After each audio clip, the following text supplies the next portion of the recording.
Hey. Doing all right? How are you? How's it going?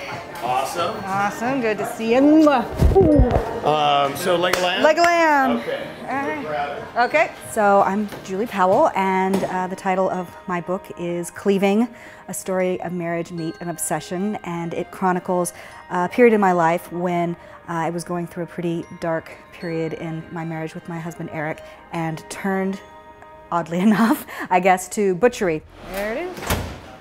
All right. So, shank on, yes. H-bone on, is that cool? That's perfect.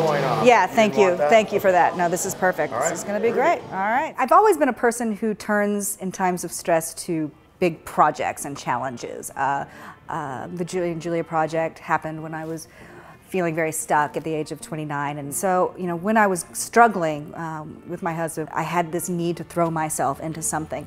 Butchery had always been something, ever since I moved to New York and sort of discovered these old world New York butchers. They'd fascinated me, these guys that had been doing the same thing since they were 13 years old and knew their way around meat in a way that I don't know my way around anything. And the idea of having a physical skill like that was really powerful and resonant for me, especially at a time when I felt like I had very little control over anything else that was going on. So, once I've gotten the bone exposed and all the way, pretty much all the way out, one thing I could do is leave it here for now and kind of butterfly the meat out. And what butterfly means in this case is simply you want to make it all something that lies flat on the table. One of the first things you learn as a butcher is the concept of seams. It's a connective tissue that connects all of the muscles to one another. And it creates a sort of diagram. As you can follow it with just the very tip of your knife, and it's a very delicate way that the muscles come apart as if they were meant to, which they were.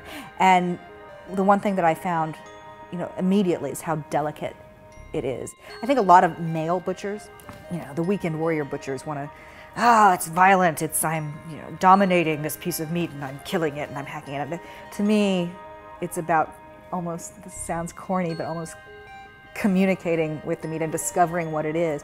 And in doing that, you open yourself up to it. And I put it in the same class, this is going to sound strange, as, say, knitting or gardening. There's something rote about it, and yet it engages your mind and your creativity, and it focuses you.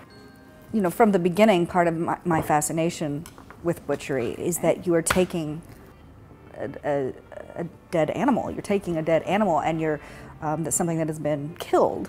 And it's the process of making that into something else that's beautiful and is nourishing and is valuable. And I found that process to be extraordinarily potent.